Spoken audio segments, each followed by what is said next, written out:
What's up guys, it's Ann here. Today I'm going to show you how you can make putta in the microwave. This time around, it's a similar contraption with paper cups, but first I wanted to show you a little bit about the traditional putta maker if you didn't catch last year's video. If you're not familiar, this is the traditional putta maker. It has 4 parts to it. So you've got a base. Normally you'd fill this up with water. You'd put that on the stovetop to allow steam to rise through this contraption.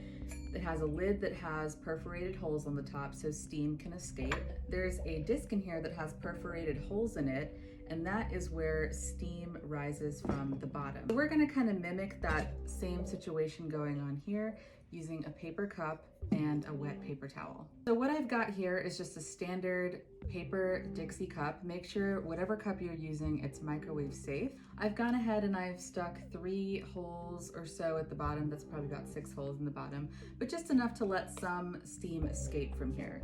Once we make our putta, we're just gonna cover it with a very wet paper towel. If you're not familiar with what putta is, it's a very popular Kerala breakfast item, and it's commonly made with freshly milled rice flour. You add a little bit of grated coconut in it, some salt, sometimes some ghee, and that's about it. It's commonly enjoyed with bananas, jackfruit, kadala curry. You can have it sweet or savory. The beautiful part about this dish is that if you're not a fan of rice flour, you can totally get creative and change it up. Oat flour is a really common favorite. I love using coconut flour. The most important thing about making putta is that rice flour to water ratio. You don't want it too dry, but you also don't want it too moist. I'm gonna show you how to make a really quick batch. What I'm working with today is just a ½ cup of rice flour. I've got some salt in here that we'll add to it, some freshly grated coconut to put on the tops and bottom of the putta, and then just some water.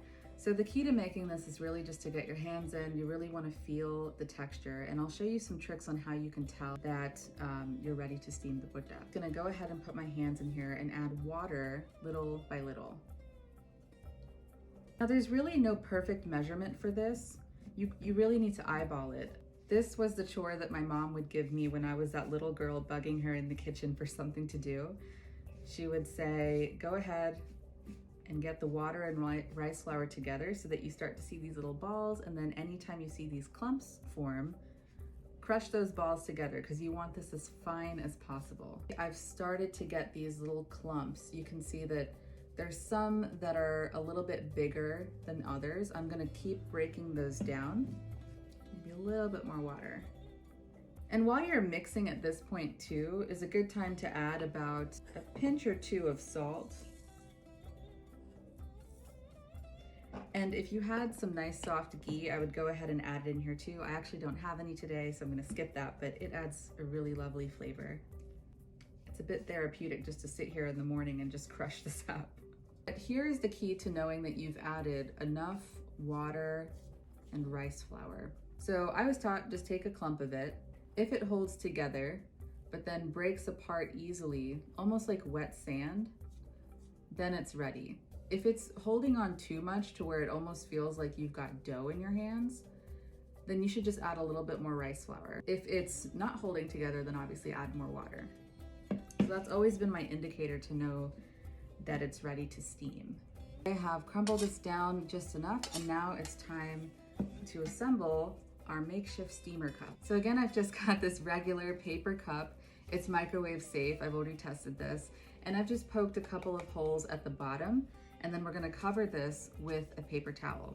So the first thing I wanna do to assemble my putta is add a little bit of grated coconut at the bottom. I like a lot of coconut, so I usually add a little bit more. Next, we're gonna go ahead and put in our putta. You're not patting this down or you're pressing it down or anything. The key is to just gently drop this into the cup. You're leaving some air to escape and for the steam to really rise nicely. Otherwise, you can sometimes end up with a clumpy putta because it doesn't have any room. It's very packed in here. So you want that to gently rise to the top. All right, last spoon, and top it off with some more fresh coconut. And then the last step is to add a really wet paper towel and nicely place it on top.